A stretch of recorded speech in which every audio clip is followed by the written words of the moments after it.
What's up, guys? Welcome back to another episode of Mind Something. If you're new here, my name is Jake, and in today's video, we've got a roundtable discussion with the two creators of Vipor Pool. And I'd like to introduce, guys, if you would, go ahead and just introduce yourselves. We'll go one by one. And Bass, let's start with you. Or Miles, sorry. Yeah, what's going on? Go by BassRAWR, it's my handle. Been doing this shit for 20, 30 years, development work. So that's kind of my side of things. That's where I like to land, build cool things.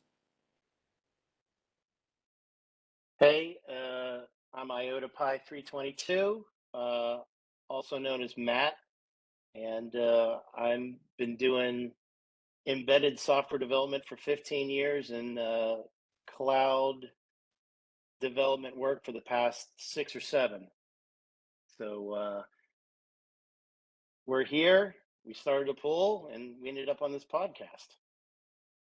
Awesome, man. Well, guys, I appreciate you stopping in for a little chat here. We got lots of things to get into, but I'd really like to just kind of figure out when was your aha moment for crypto? What got you started and what was the hook, line, and sinker?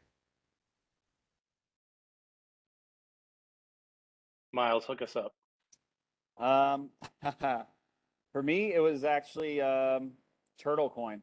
Funny enough, I got a 1080 from my brother, and I was like, you know what? Let me just see what this is about. I'm gonna start. I'll just see if I can even make it work. I was like, wow, this is really simple. Started doing that. Made I think a couple cents, and I was like, okay, this is cool. Let me get something better. Then I went and bought another card, then another card, then another. And before I knew it, now this is what I'm looking at. So it was. I think it was just the aha moment of seeing that people are going to actually adapt it to it and actually embrace it at that point. And I was like, well, shit, I'm already a little bit too late because I had a friend years ago that had me build him a Bitcoin mining rig, which I don't like to talk about because at the time I was like, this is stupid. You don't know what you're doing. He's like, man, you should build one too. This and that. Now, so for the longest time, I stayed out of crypto just because I was so salty about how that turned out. Then I got a card for free, got me hooked in it. Next thing I know, I couldn't stop spending my money. Well, it looks like you have quite a bit of money sitting there behind you for sure. A little bit. Miles, I, Uh, I have one other question before we get to you, Matt. I'm curious, what are some of your biggest wins? And I guess perhaps maybe that's one of your biggest losses, but what's some of your big wins and big losses so far? Um, Big win is what you see behind me. That's all. Almost all of it's been paid with ETH. So I think that's my biggest win. Just the fact that once I got into it, I went spent every dollar I had. I was like, if I'm going to do this, I'm going to go in. I'm going to do it. And that got to the point to where I started buying.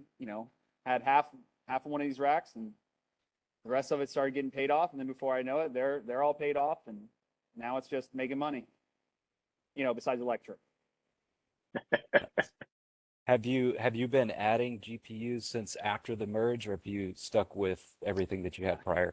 So I would if I had more power. I've already maxed out a 100 amp panel running 80 amps through it. I actually ran a line so I could run it to my main panel, and then I had a kid. So I was like, someday I'll get around to running those electrical wires to get some more power. But yeah, I'm pretty much maxed out right now.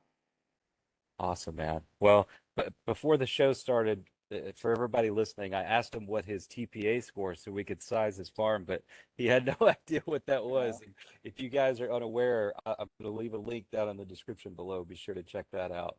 So, if you had to size it right now in ETH terms, how big would you say the farm is? 8.5, 8.5 Eight. gigahash. Nice. That is, I'm jealous. What can I say? All right, man. Yeah.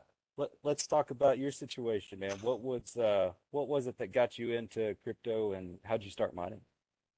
I think it was 2021, and it was Chia Coin of all things.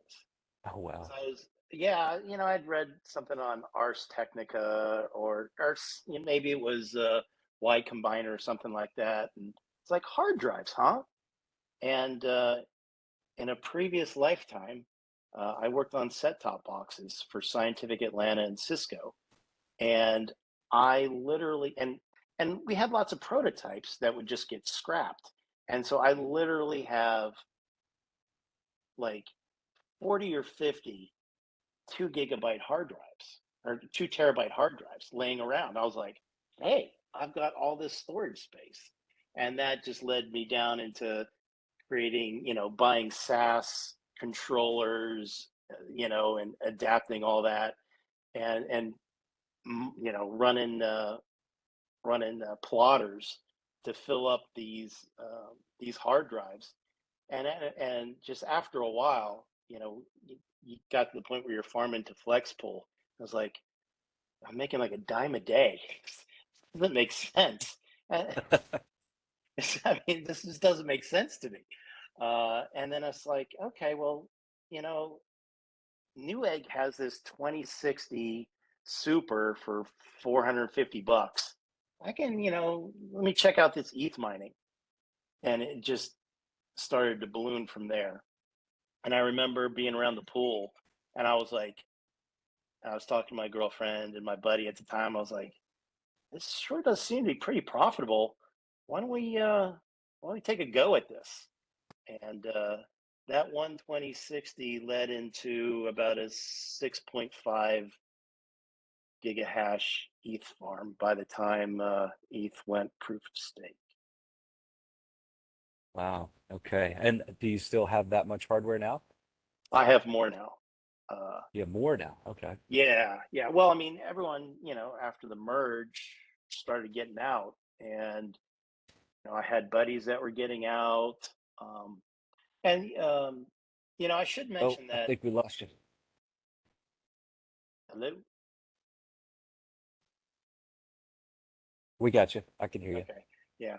So I should mention that Miles and I met on Red Fox Crypto's Discord, and I met some other people on there as well, and some really great guys. They helped me get a hold of some video cards during the ETH craze, and some of them started to get out, and I was like, "Hey, I'll buy your hardware," and you know, I've scaled up.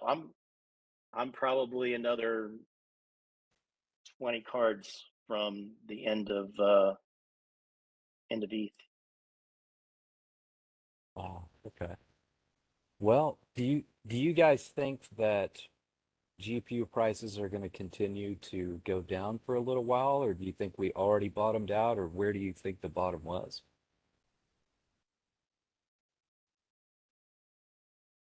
You're muted. I don't know. I think at this point, you got people that have, if they're going to sell, they've probably already sold for the most part. So I think if you're looking at your lower series cards, maybe just secondhand market as they start to get older. They'll be a little bit cheaper. But as people are going to want new stuff. They're going to these new cards. They may be more efficient. They may not.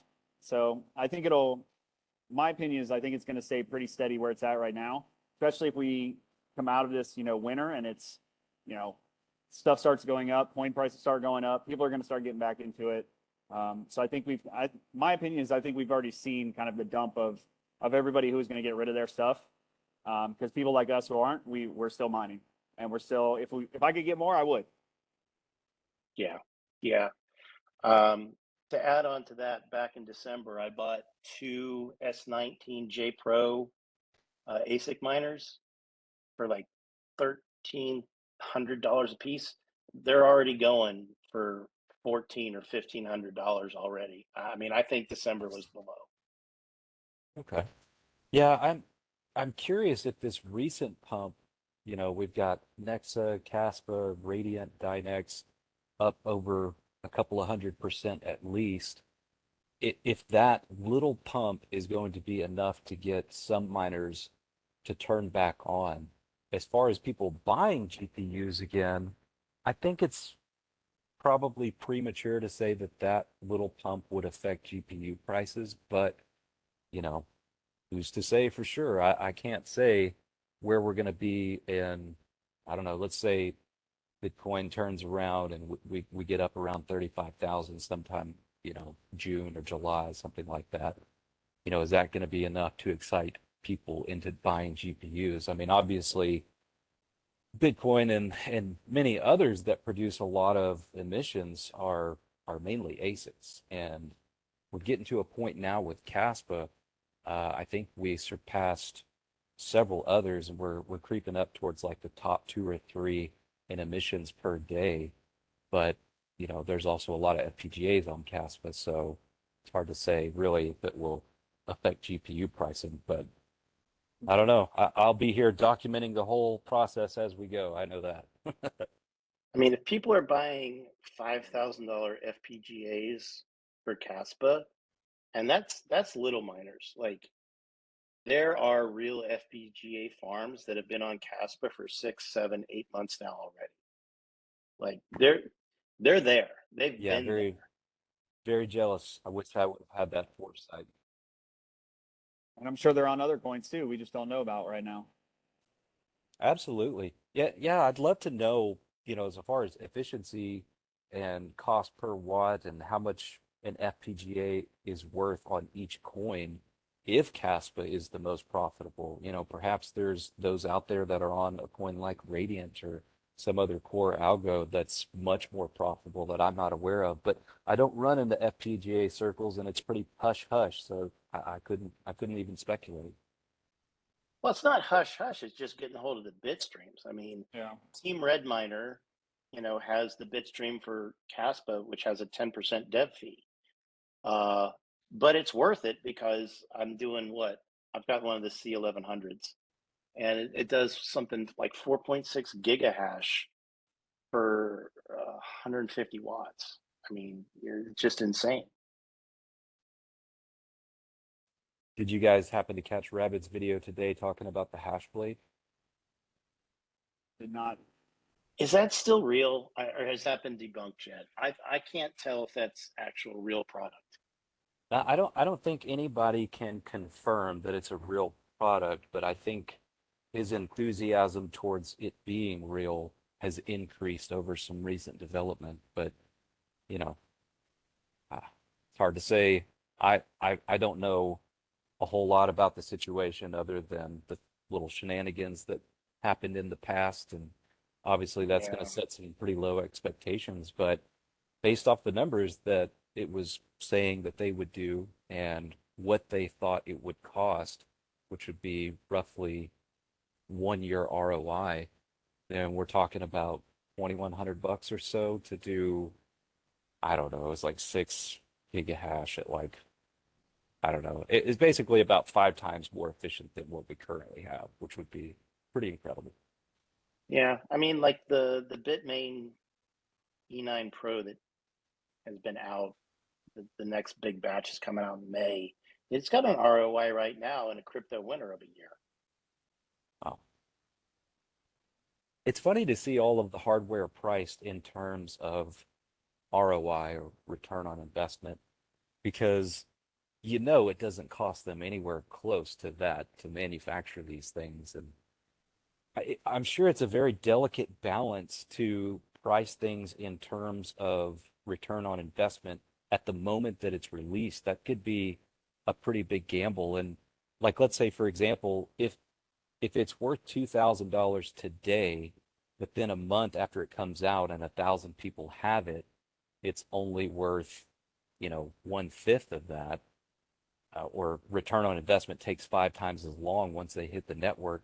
How do they price it at that point? Whenever, do they stick to the 1 year return on investment price, or do they continue to change that? And it looks like we continue to change it, right? Every time we go into a bear market, equipment gets cheaper, and then as we go into the bull run, it gets more expensive. But it's very interesting how all that plays out. So it's an old adage for like hardware developers, especially chip developers. First chip costs you $1 billion. After that, every chip's a quarter. Yeah, makes total sense.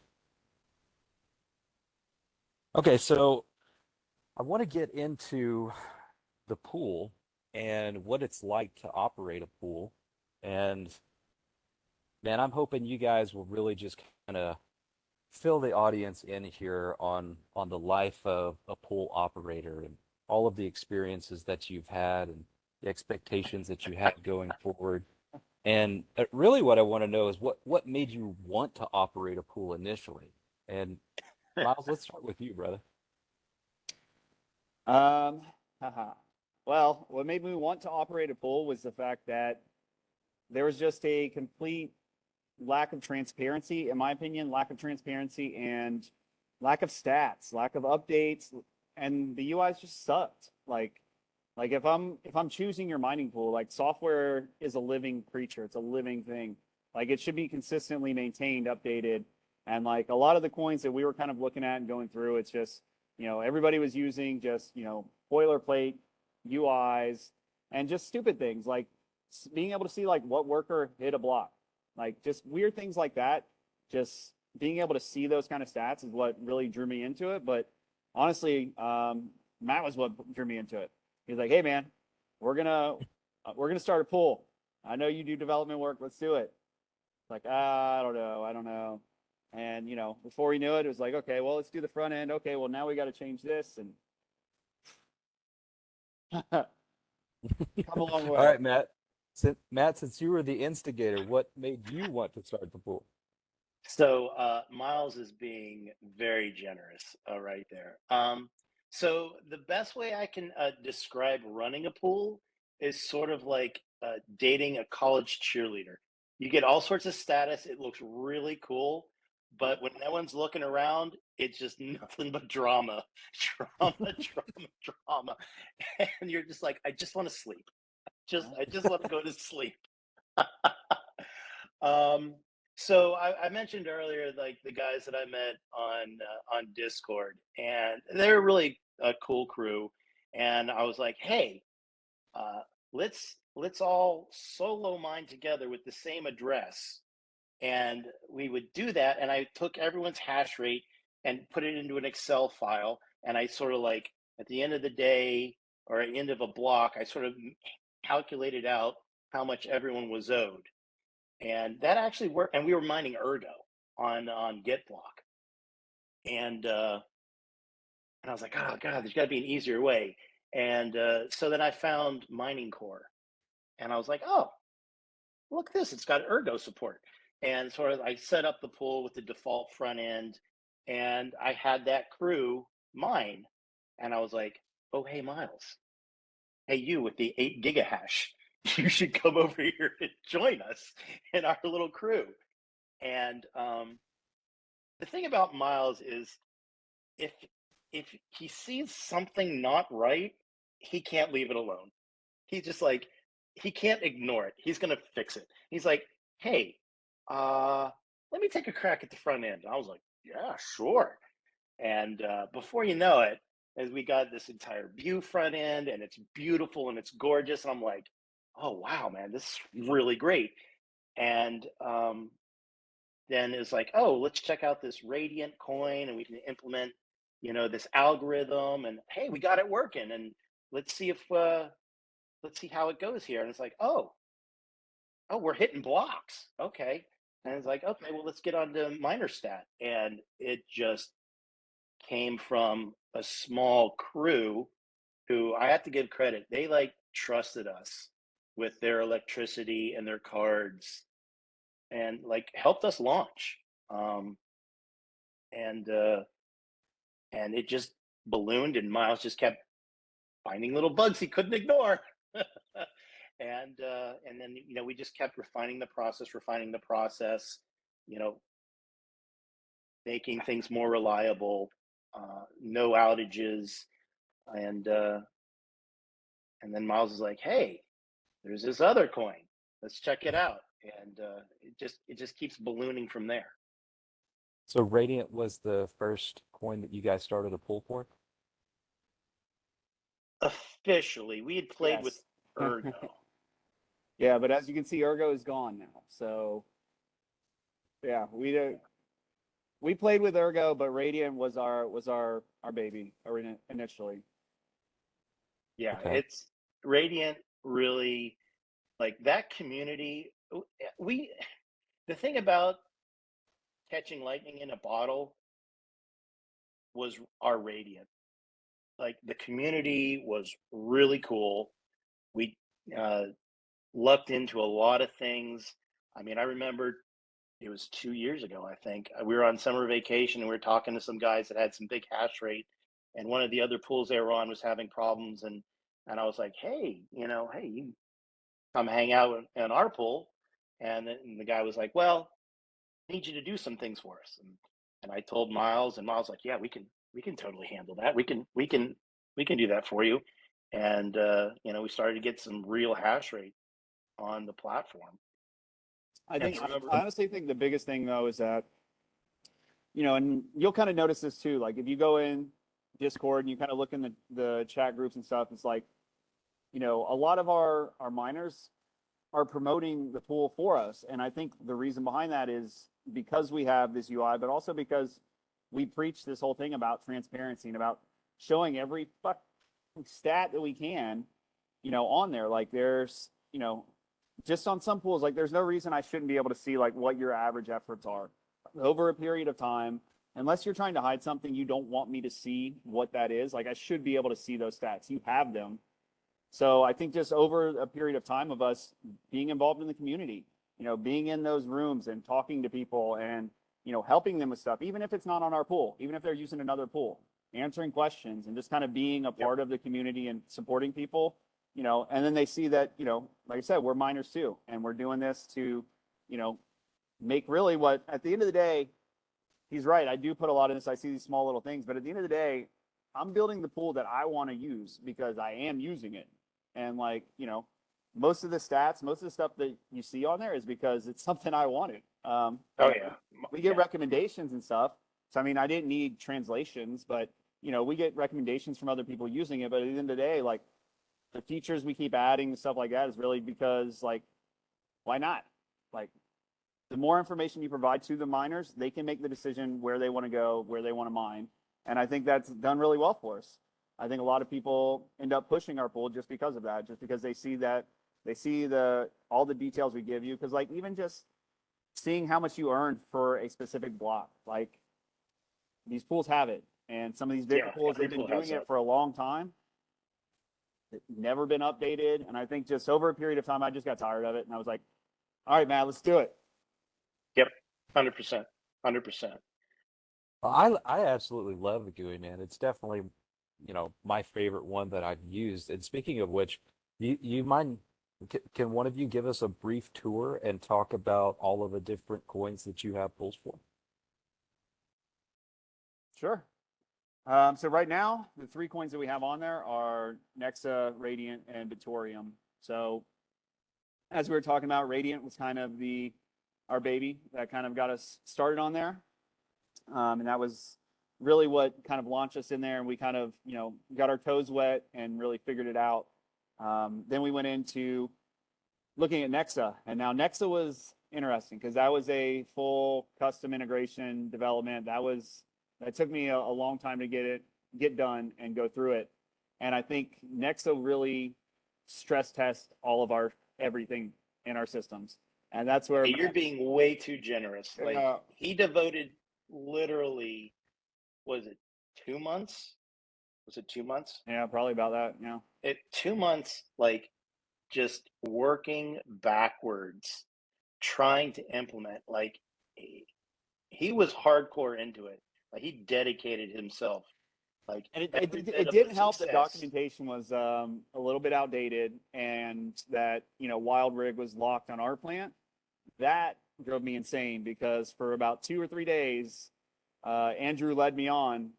It's kind of like, or not Andrew, but one of his minions kind of led me on like, oh yeah, well this should work with this and this and that. And then Andrew finally responded. He was like, oh no, it'll only work on our plant. And I was like, great. I just spent It 2 or 3 days just kicking myself because I thought I was doing something I was wrong. So I think it was really just having to, we all mine and we kind of have a general understanding of how the blockchain works.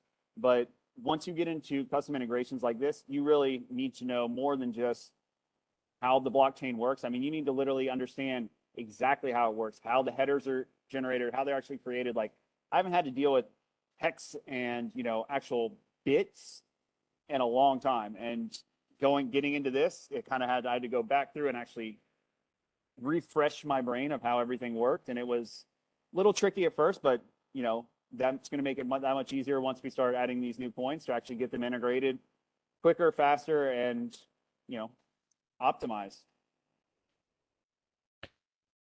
Miles, we've lost your video feed, but Matt, can you pull up the site and show everyone what it looks like? Oh, I Yeah, can see you now. yeah. Let Miles keep going here, but I think Miles really did, like I said, dedicate himself to implementing Nexa. And while he was doing that, I went in and used my skills as an SRE, which is a site reliability engineer, to like help strengthen and make the entire system um, more reliable. We started implementing stratums in Germany, in South America, in Korea, and also in Ohio. And while he was working on that, I was working on this and getting the deployments done. So it was a team effort. And he is right. Like Nexa stressed the system. Like if your mining pool can handle Nexa, you can handle just about anything else.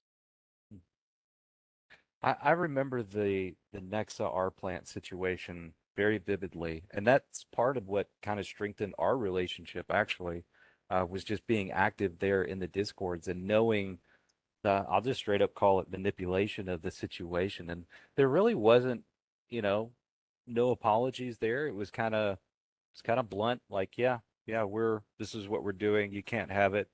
Maybe someday when we feel like it. And that was, just a spit in the face of decentralization that really kind of rubbed me the wrong way.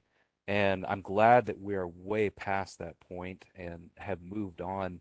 And it really makes me thankful for, players like you that have that sense of transparency and a mission, um, to just go out there and have all the things that you as a miner want, and share it with the community, which is just fantastic. I wish we had a lot more players in the space like that. But I think you guys are sending the right message, and hopefully, it will reflect in people's votes with their hash rate, because there's been a lot of controversy over a lot of different pools here recently, and I won't, throw any names under the bus, but obviously it takes a while for people to be aware, before hash rate starts to move. And that really is the best way to cast your vote, so to speak. And I'd like to see more of that. Yeah, and I mean it was just one of those things, right? I think they knew, at least around the R plant stuff. I think they knew that once these other miners started coming out, you know Wild Rig was just he's gonna be the low end of the totem pole. So he's like, you know what, I was getting mad at them, the community, for creating a monopoly or possibly doing it. I'm just gonna go ahead and create my own. But that's why I give my hats off to IE Doc, though, the BZ miner dev. Mhm. Me and him worked together for probably a good 2 weeks, maybe even a month, just kind of going back and forth, bouncing stuff off each other, like stress testing everything. Like I was stress testing his miner and he was stress testing our pool.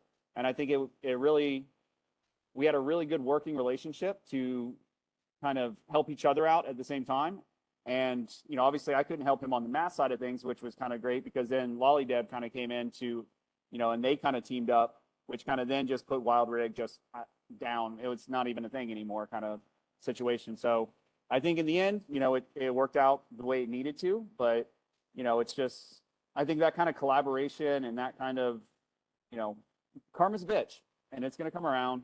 And, I think what we've seen, at least on our pool, is that while we may have some miners that come and go and they'll jump in there and be like, hey, you haven't paid me and this and that, like, man, I'm not trying to steal your 38 cents. Like, we spend that in a second on the database, like, and but our miners are actually like super loyal. And it's kind of crazy because a lot of times I'll be in one room and they're like, oh yeah, I've been on Viper since radiant, amazing. I'm so glad to see him here and this and that. And it's just kind of, I think that kind of, for me, makes it all worth it, because at the end of the day, like, I could do this. I do it for a living. There's so many other things we could be doing, but like, I enjoy doing this. So actually seeing people getting involved with it and actually appreciating like the extra stats and the extra details and the consistent updates, and, you know, even just the little things like when you hit a block and the fireworks go off.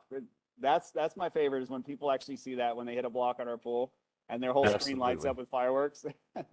People specifically joined our Discord to come in there and say that was amazing. It's just Yeah, little stupid things. I've hit a couple of blocks live while recording, man. It's like it's the greatest feeling ever. Oh, it's that little dopamine hit, you know? It is, yeah. I'm curious if the visual or the entertainment from the process of mining uh, can be developed in such a way that it's more incentive to kind of pay attention to your stats and everything that's going on. I mean, obviously, anytime money's involved, everybody's pretty involved, but sometimes when you're sitting there looking at a DOS screen on the miner, it's just kind of like, this could be, I don't know. I feel like it could be tailored in certain ways that might make it appealing. Yeah, and most miners have their own web UIs too, right? Mhm. Most people don't end up using it. They always just, because really at the end of the day, what matters is your pool hash rate, right? So like even during ETH days, like I spent a good month going through, because I was like, there's no way T-Rex is actually doing the hash rate it's saying. I've tested it with all these other miners, and I'm of the opinion that it was slightly inflated, just enough to where it didn't reflect it on there. But like it was just one of those things where, whatever it's going to say on there is not necessarily what it's going to be on the pool, right? Right. Your miner is going to be reporting based on what they actually think that it's hashing at, and it's actually hashing at based on what it sends the shares as. But at the end of the day, it matters what ends up on the pool. So most people end up staying on there, and like that's the one thing I noticed is that, especially during ETH, like I spent more time on a pool website than pretty much any other website at all. And it wasn't necessarily because I'm just sitting there checking my stats. It's just I liked watching it. Like it was, I liked seeing how things were going, and like I don't know, it's just, it gives you a little dopamine hit when you see the pool's doing good. You're like, oh yeah, man, we're at 84%. This is great. You know, granted, the next day it may be a little bit down, but that's kind of the way it goes. So So what's some of the advice you guys would give miners when it comes to, A, understanding what they're looking at, B, how to check things and verify things, and what you want to look out for to potentially see any kind of malicious behavior or spot something out of the ordinary? biggest thing I would point out is just the small red flags, man. Like little red flags of just stupid little things like, a pool that is showing if they hit a block that's 5,000%, but it's in green text.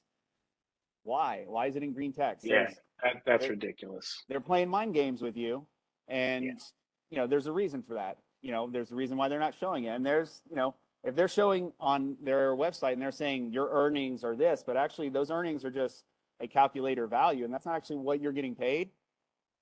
What? No, that's not how it should be. So I think a lot of those things, like if you start seeing little red flags like that, I think that's the biggest thing for sure. But making sure that you're actually getting what you're being told. I mean, obviously going through all of it, and that's the biggest thing with us, and that's why we put it on there, so you can literally go back and see every single block that you've mined and how much you participated, how much you made off it, what time it was, when it was confirmed. We give you all the details, and coming soon, you'll actually be able to export that to a spreadsheet. So you'll be able to export Nice. all your everything that you've mined with us, everything, and actually do whatever calculations you want, because we've got an API too that people use. So I know I've talked to numerous people who use our API to pull it in and do their own calculations to see, like, are you paying me what I expect you to be? And we've got nothing to hide. So I'm like, yeah, here you go, man. You need help with it? You need help with the script? Yeah. Let's do it. Let's release it to everybody else. Yeah, I think that's a couple of guys in the Nexus Discord have, run some tests against us and some other pools, and some of the tests didn't make us look perfect and didn't make us look great. But at the same time, I was like, hey, let me help you pull the data directly from the API instead of you manually counting blocks and manually adding this up. Like, let me, like, I'll create a little script for you. You can like pull the API and we'll give you everything you need. Like, even if we're not coming out the way we want to come out, I'm going to help you because one, Transparency, man. yeah, one, transparency. Two, like you're trying, right? If you try, that's all I ask, and I want to help you. So I noticed you guys recently added an auto ping feature, and not only does it tell you what your ping is to the pool, but even if you never paid attention to that and you use the wrong stratum, it will give you a little error message and say, "Hey, it looks like you would do better if you pointed your rig to this address instead." That's pretty cool. Yep. Yeah, that was that all came to fruition because we were originally using like the Cloudflare for their load balancing to base off DNS, and we found out was that like if It doesn't work. it works by country, but like once we started adding more stratums, and we've got 4 stratums in the United States, it was connecting people in Florida to the stratum that's out in Wyoming, just because of where the DNS resolver is actually resolving it from. So it could be here, it could be there, it could be Canada, you never know. And so what ended up happening was a lot of people were still using that, and also because we're consistently adding new stratums. So somebody that set up their rigs, a month ago may not be watching, may not be in Discord. So the idea there was that like, hey, if we add a new stratum, you don't see it, at least this way, we're going to let you know, be like, hey, here's a better stratum. You should probably connect to this one. And then, hopefully that helps the pool as a whole, because nobody likes orphan blocks. Nobody gets paid for those. So yeah, exactly. if we can be the best ping in your backyard and bring that as low as possible, then that's what we're going to do. We're going to try and make that happen so everybody wins. Yeah, we're at like 19 stratums now, and I mean, short of putting a stratum in a balloon over Antarctica, I think we've got you covered. Which I don't know looked it about up, and those that's not balloons possible, these days. but I don't know. I mean, Miles may he'll call me tomorrow and he'll be like, "Hey man, I got this great deal. I need you to set up another stratum for me." So, yeah. At about Throw number a 10, couple of helium about liners number on it. 10, he was like, wait, another one? I was like, oh yeah, man, I'm gonna keep going. I'm gonna keep going. Now we got this ready to go, because I've owned a hosting company since 2009. So over those years, I've kind of gathered a lot of intel in different providers, and kind of how to be able to weed out a lot of crappy providers that because in areas like that we can't get AWS in, like Russia, stuff like that. There's certain areas we can't do that. We got to find somebody else that we can get something with that. And the biggest thing is that we don't want like a VPS. We prefer to have a dedicated server everywhere we can, but if some places are charging $300 a month, like we'll never break even with that. So I think just having kind of a little bit of knowledge of how to kind of find actual data centers who are actually running it, and it's not just a reseller or stuff like that. I just kind of went wild, man. And I was like, I told Matt, I was like, just give this to me, man. Okay, just let me have this. it's true. He did say that. He's like, just give this to me, Matt. And I was like, all right. And honestly, it's not that bad. We can deploy a stratum in. I mean, it takes a little bit of time for some chains to sync, but we can deploy a stratum within 30 minutes. Yeah. Oh wow. He's incredible. He's being generous there. He's done a lot of work to set up our automation so that 10 minutes, 5 to 10 minutes is what it takes to actually do it. But it's the 30 minutes that is everything syncing and stuff outside of our control to actually get the nodes up and running. But he's done a lot to be able to get us set up and running to monitor all this stuff too.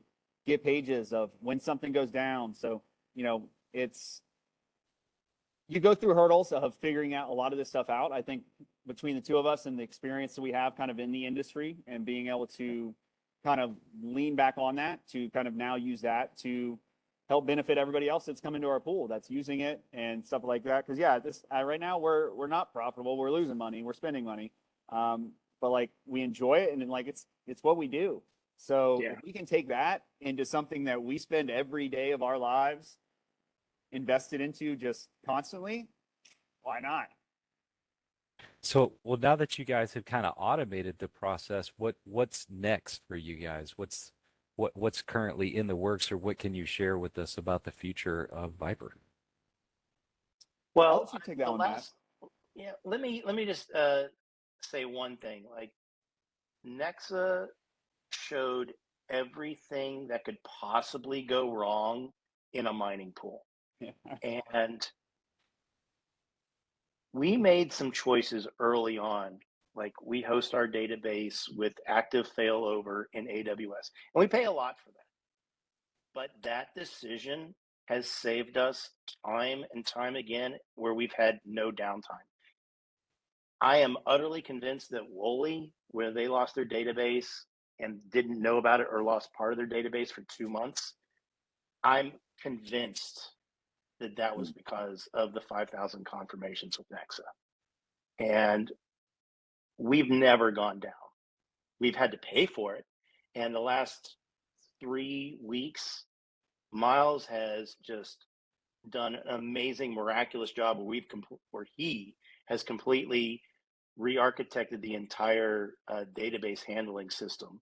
And we've run, I don't know, 20 tests here in our alpha and our pre-production labs, running days at a time to validate, make the changes to ensure that we had zero downtime. And I think we finally got it under control. Yeah, 500 million rows, man. Database was huge. Well, I know that there's going to be other opportunities that pop up. It seems like right after the merge, we just had one coin after the other just spring up out of nowhere. And now it's kind of slowed down a little bit. We've got a few other coins that may be coming here in the near future. I think some test nets are about over, and Yeah. I'm excited to see what all you guys can add. I know everybody probably asks you all the time for a Casper pool. What's your Yeah. thoughts on that? So we get asked that a lot. So our thought here is that obviously we're a little bit late to the game in this. Now, I say late to the game in the fact that just in the sense of the pool, but Matt was absolutely hounding me about Casper before the merge even happened, and I was like, "No, that's stupid. I'm not even gonna mess with it." Go figure where it's at now. But I think right now where Casper's at, it's we could spin something up for that, do the integration, but the landscape is so saturated right now with the other pools that are out there. We like to, whatever coins we add, we like to make sure that we dedicate time to them and effort and, be a part of the community and try to really not just throw 100 different coins on our pool and then just, we'll go all willy nilly. That's why we've only got 3 right now. Right. So Yeah, 100%. I think with that, the idea is that we might later on, if it gets to that point, but right now there's so many other pools out there and there's a lot of other stuff going on that we really want to kind of look forward into, what's going to be the future and not necessarily what is now. Yeah, Well, I want to add on to that. Like Miles and I are huge believers in flux, but there's Yeah. so many flux pools. It just doesn't make sense. Including Flux Pool. Yeah, which like no fee. Like what? Caspa is also unique in the sense that there's a lot of solar miners out there. There's a lot of people mining to their own nodes, which is great. I love to see that. And am I right? Is it the majority of the hash rate that is not on a pool, or is it slightly favored towards pools? I haven't looked at the numbers lately. I mean, I know when hash rate started to go crazy about 3 months ago, I put my FPGA just on a pool and just left it. Yeah, I think Gotcha. it's at like 750 terahash right now, and I think maybe like 100 terahash is unknown. Okay. Not quite as drastic as I thought it was there, Yeah, but still nice to see. still out Well, there. I appreciate you telling us all about the pool. I kind of wanted to ask questions that I think everybody wants to know from people like you guys that have lots of experience in this area. I'd like to know what you guys think about the future of crypto in general. I'd like to know what you guys think about proof of useful work, the GPU marketplace, and just just where we go from here and what kind of expectations that you guys have, and maybe any kind of insights that you want to share with everybody who's watching. Yeah, I think moving forward, I love the idea of proof of useful work. I remember setting up on my computer at home, doing folding at home, just because, and this was really before mining was even a thing, right? Yep. It was Yep. just, it was for the science, right? It's trying to do this stuff. Now, obviously, now I've got that kind of computer in my pocket on my phone that could do it 10 times over. But I think proof of use will work. I think it'll be amazing, especially if we can find a way to actually use it. Because really, right now, what's happening with mining is we're brute forcing it, right? We're just trying until we get a right value over and over again. So if we can find some way to actually put that to work, I think that would be amazing. But I think we're still, my opinion, and that's why I've pretty much total everything that I've mined for the most part is that, we're kind of in the Wild West right now of crypto. And I think digital currency, it will be the future because right now the only thing that's holding on is banks and institutions and everybody else who's still on this, the dollar, whatever it is. There's a lot of money that is going to want to hold this back, but now there's also a lot of money that's in it and it's taking hold of a lot of things. So once you actually get widespread adoption of being able to actually go to a store, spend crypto somewhere, buy something with it, and you're going to have banks that are going to be fighting against it, countries that are fighting against it, trying to build their own. There's going to be a lot of resistance, but it's at the point now where it's not going anywhere. It's not going to go away, and it's not like the dollar is backed by gold anymore, right? So what's the difference? It's what we say it's worth. So I think maybe not in my lifetime, maybe not my daughter's lifetime, but I think eventually it will be the form of currency. It will be how you buy and sell things. So proof of useful work, I've played around with it. Jake, you know that I've done this, and that if crypto's in its infancy, proof of useful work is still in utero. I mean, it is so archaic right now, and it has a long way to go. And once again, I don't know about Dynex, right? Like anytime you bring up proof of useful work, you have to talk about Dynex, and the events of their web wallet, the events of their centralized service with Malib going down consistently. I don't know if that's a good example to use of proof of useful work, but it's not there yet. $1 billion for your first chip, remember? Yeah, it's true. It's true. Yeah. But it would be nice to find a way to use all the electricity we're using more efficiently. Absolutely. I mean, it's great to heat my house in wintertime, but I would like to use it more efficiently. And that's why, like you were saying earlier, I think, if anybody's going to do it, I think my money would be on a team like Flux or somebody who's actually consistently doing things and actually moving that chain. And they may not be the big one, right? They may be, end up being the small guy, and then somebody else comes along and ends up being the de facto of whatever it is. But somebody's got to start it. Somebody's got to do it first. So, first time you do anything, it's always going to be the hardest. Yeah, yeah. And Matt, I know that you pointed some of your hardware towards, was it Vast AI that you started doing a Yeah. little investigating into? What kind of insights can you share with everybody about that experience?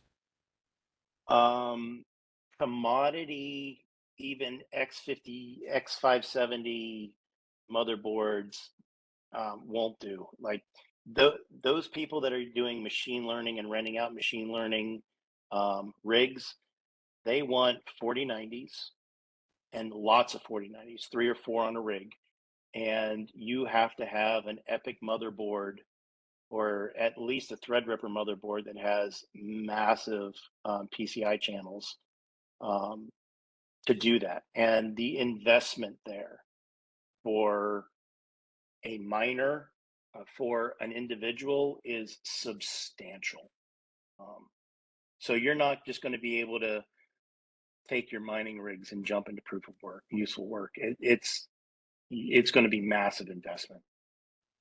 What about somebody who's got a nice daily driver? Let's say like a 5950X like me, and let's say for instance, if I had a 4090 in this desktop, is that something that could potentially stay rented, or are we looking at a minimum of, like you said, 3 or 4 of those 4090s? From my limited experience, it it has to be something that's available all the time.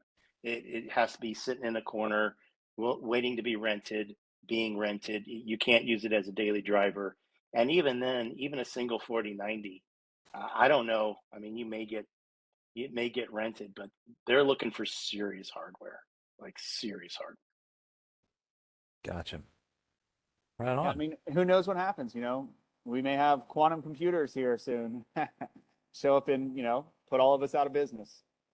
It almost seems like NVIDIA is in a race against us, miners, in a sense, to provide that type of computing power with rendering and AI and all of these different services. And if memory serves me correctly, they're announcing some recent developments that could make the competition pretty steep. Let's ask Chat GPTs. We'll see what he/she says. Maybe they got some insight. If So only we lots could of call Chat GPT to help us set up our mining pool. Yeah, if only. I did do a little bit of research about proof of useful work, or what it would take processor wise in order to run a rig like that, and I found it actually helpful, which was surprising. But I kind of wanted to get into some of the stuff that's going on with regulation with you guys as well. And we're getting kind of long into the video here, but before we wrap up, I'm really curious, you know, what you guys are seeing as far as the stance that our government is taking towards crypto in general, mining as a secondary thing there, and perhaps what you're doing to prepare for whatever you see coming down the pipeline. Well, they're gonna hit us on taxes because that's the only real power they have. They're gonna hit us on taxes. They're gonna hit you on power because if you use over a certain amount of power, they're gonna hit you on taxes. Um, they're gonna make it so that you can't run a mining business and write off the expenses. I mean, they have like the U.S. government is going to have their own coin, and they're going to want it to be the coin that everyone uses because then they can control what you buy.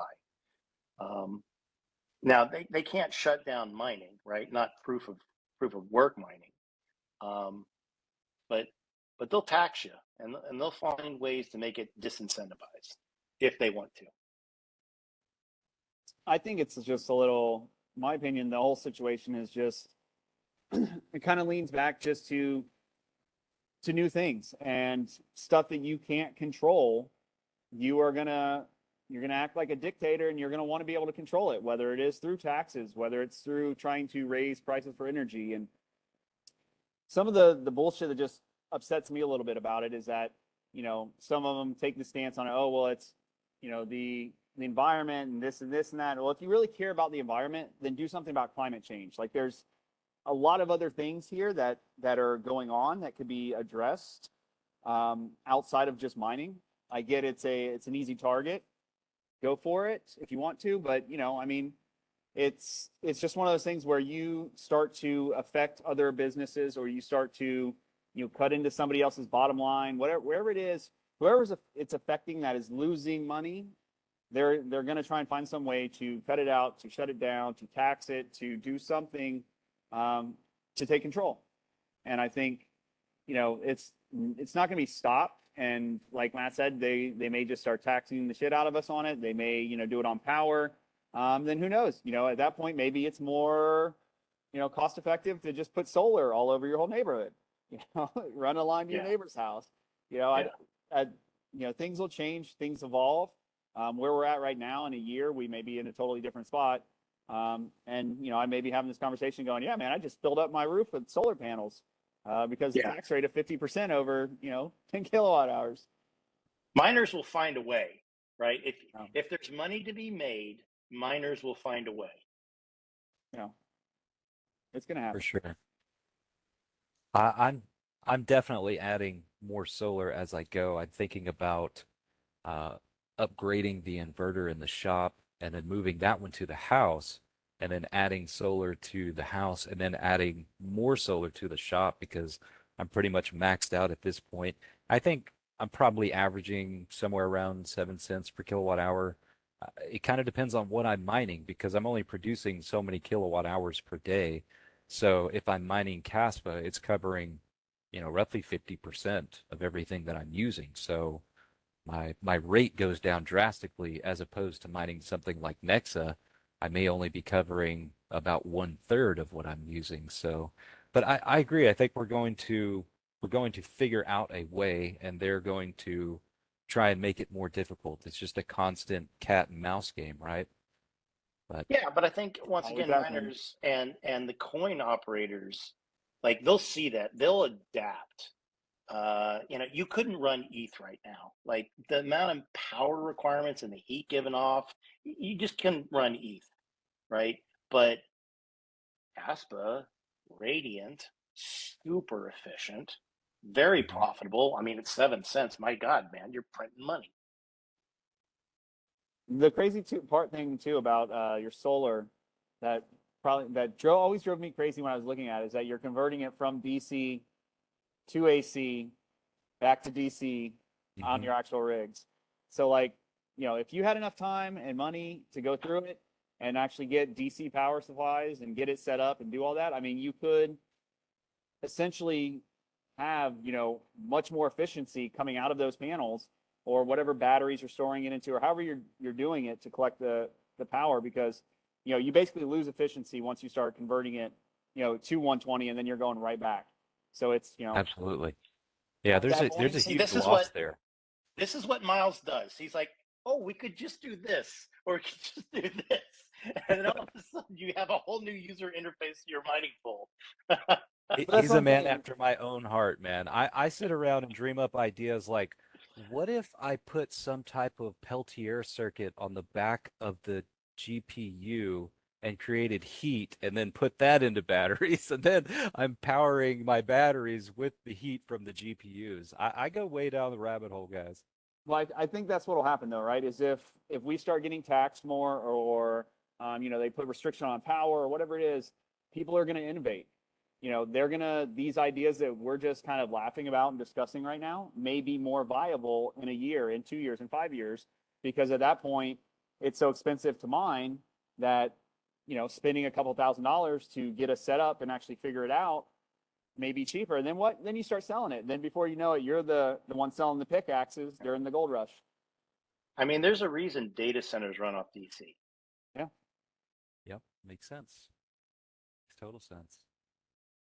Well, guys, we've been at it for quite a while. There's so many things that I'd like to continue to talk about, but maybe we possibly make this kind of a regular thing, like little roundtable discussion periodically, because there's going to be lots of things that come up in between now and the bull run, hopefully in a couple of years that we should experience. But I don't know. I don't have a crystal ball, so I can't say for sure. But I mean, even if you get questions too, like we're all about transparency. So even if there are questions about how things work behind the scenes of a mining pool, like Yeah. we're here to answer those questions because at the end of the day, like, you know, we're not trying to hoard the knowledge. Let's give it out, man. Everybody else, the more you know, the more people understand. They can then go tell somebody else, and then they tell somebody else, and they tell somebody else, and then it's just. I think it helps the whole community as a whole, and that's in a sense that's kind of what we're doing. That's why we're spending money, but also we're having fun. But Yeah. Yeah. well, before we get out of here, man, I should ask you guys to let people know how they can get in contact with you. I know that you're both extremely active in Discord, but what are possibly some other ways to communicate or check out what you got? Discord. Yeah. I mean, like, come join the ViperNet Discord. Come hang out. We will answer any question. Yeah, Um, free mining help. yeah, you know what? The thing is we have a really great crew over there. I mean, there's a couple guys that just stalk over there and hang out.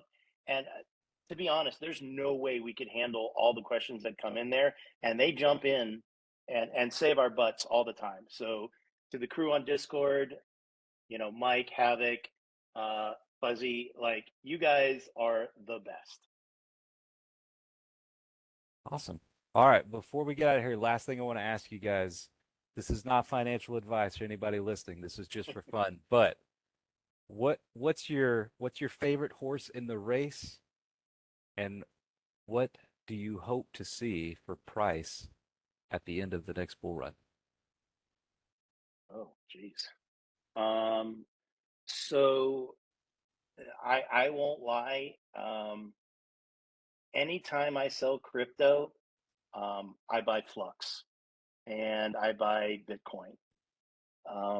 Flux is my Ferrari that I hope will just take off, and Bitcoin is my Studebaker. I know it'll get there. But I'm hoping the Ferrari gets there first, and um, and I'm holding, the Radiant, I'm holding the Nexa, I'm holding the Caspa, I'm holding a lot of Flux, I'm holding a lot of BTC, I'm holding Bitorium. That's my little CPU coin, and I'm holding some Raptorium as well. And I'm hoping after the next bull run, I'm not hoping to like become a millionaire. I'm hoping to pay the house off. Nice. Kind of in the same boat. Obviously, as we've mentioned, we like Flux, and I think it's really just the community and everybody that's around it, and just the fact that the constant innovation, it's even just hard, just even for me to keep up with some of the new stuff that they're coming out with. And I think, that kind of involvement is what kind of gets me going. So I think, like you said, I've got my Studebaker, which would be ETH for me, but I think the Flux and Nexa and Radiant are really what I'm just sitting on. I don't really sell anything I get, and my hope isn't to pay off the house. My hope is that my daughter will not have to pay for a house. So I don't have a price estimate, because by the time it ends up getting sold, it's either going to be zero or it's going to be really high. So we'll see. Awesome, guys. Well, thank y'all for spending your time with me. And I think we're going to wrap it up. It's been over an hour. So, Oh, wow. yeah, it's been a great Yeah, conversation, man. I appreciate it, guys. Yeah, let's do it again. Absolutely. Not a problem. All right. For those of you still watching, be sure to hit that like, hit the subscribe if you haven't already, and I'll see you on the next one.